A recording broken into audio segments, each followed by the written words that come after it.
This is Annie Grace, and you are listening to This Naked Mind podcast, where without judgment, pain, or rules, we explore the role of alcohol in our lives and culture.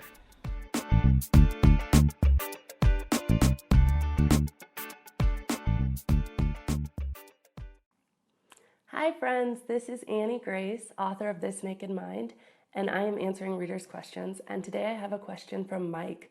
Mike asks, Annie, what is, in your opinion, the single best way to overcome cravings? There's so much advice out there, but what do you think the most effective way is? And you will not be surprised that as the author of This Naked Mind, my single best way that I believe in that is scientifically backed up, and I'm going to put the studies below and talk to you about some of them, is to be mindful and present with the craving. So here's what I mean. Studies show, numerous studies, that when you try to repress something and not think about something, it actually makes it worse. So an individual needs to become aware of everything that's going on within that craving, and instead of running from it and trying not to think about it, they need to really go into it and say, what exactly is happening in my mind and in my body, and how can I become aware of this? And it's a very simple technique, and there's actually a free audio file by the researcher. Her name is Sarah Bowden. She is a researcher for, the Addictive Behaviors Research Center at the University of Washington. And she invented this, not invented, but she's packaged this in a very cool way. It's called Surfing the Urge. And it's all based on this really great study. But what you do is you basically say, what was I thinking and feeling just before this feeling came on? What were my thoughts? What are my thoughts now? Are my thoughts, am I going to be missing out if I don't have this drink? Am I going to be miserable? Am I not as fun as I used to be? What am I thinking? And don't judge your thoughts. Don't try to fix your thoughts. Don't try to drop your thoughts. Just become aware of your thoughts. And then perhaps ask yourself, is that really true or not true? It's also very helpful to ask yourself, would I feel better not thinking this thought? And don't try to force yourself not to think it. Simply ask yourself that question. Ask yourself how the thought that you're missing out drinking makes you feel. How would you feel if you weren't even able to think that thought? And that's actually a technique about mindfulness called The Work by a woman named Byron Katie. But the mindfulness technique is really just about becoming aware, and it's so beautiful in its simplicity. So you think about that, but I want to tell you about this study that kind of kicked this off. There was a study, and she did, again, it was Sarah Bowen, and she offers a free MP3 download. I'm going to put it in the comments below for how to do this exactly. It's 8 minutes long. It's probably one of the most effective things I've ever seen in overcoming cravings.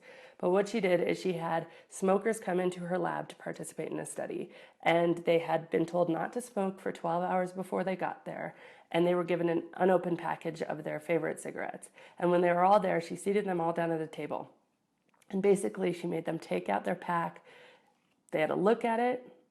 Then they had to wait a few minutes. They had to be really present with what they felt, what they thought when they looked at it. Then they had to open the cellophane. Then they had to wait a few minutes and again be present with what they thought and they felt. Then they smelled their pack of cigarettes. And of course, these people had been nicotine deprived for 12 hours, so they were desperate for a cigarette. And then they, again, present, look at it. And she went so far as opening it, smelling it, taking it out, putting it in your mouth, getting out your lighter, lighting your lighter, but not lighting the cigarette. And at each step, she forced people to stop for a few minutes and become aware of what they were thinking and feeling. And of course, these people were completely tortured. And before the experiment, they'd received training in this mindfulness technique, surfing the urge. And what she says is that any craving is really, it's a bunch of things that happen inside your body. They're triggered by the fact that you are addicted to this substance.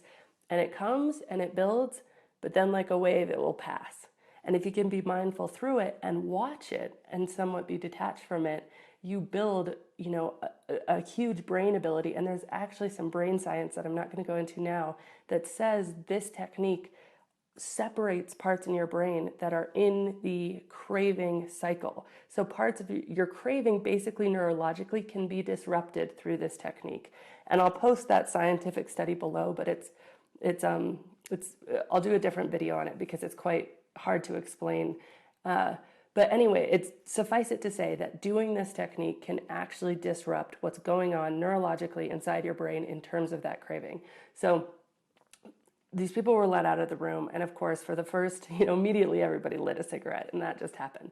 And then in the next 24 hours, there was no real difference in how many cigarettes these people smoked. But by 2 days later, the group who had done the urge surfing, and of course she put them in 2 different groups, so she did it with the training and without the training. The group that had done the urge surfing had cut back their cigarette smoking by 37%, completely naturally. And they just no longer automatically lit up when they first felt that craving. And so over time, that group smoked 40% less cigarettes. And so anyway, I've used this in different sorts of cravings. I know lots of people have used it. I think becoming mindful and present and counterintuitively going deep into what you're feeling, asking yourself questions: what does this feel like? Where do I feel it in my brain, in my heart? Do I feel it in my palms? Am I sweaty? Am I anxious? Am I nervous? And being present with those feelings, it's almost like a magic trick because it has a hugely powerful knock-on effect about how intense the cravings come on in the future. So anyway, thank you so much, Mike. That was a really good question. Happy to answer it. Again, I'll post those studies below. And this is Annie Grace, author of This Naked Mind, answering readers' questions. This has been Annie Grace with This Naked Mind podcast. Thank you so much for listening. You can learn more at thisnakedmind.com. And please remember to rate, review, and subscribe, as it really helps us spread the word.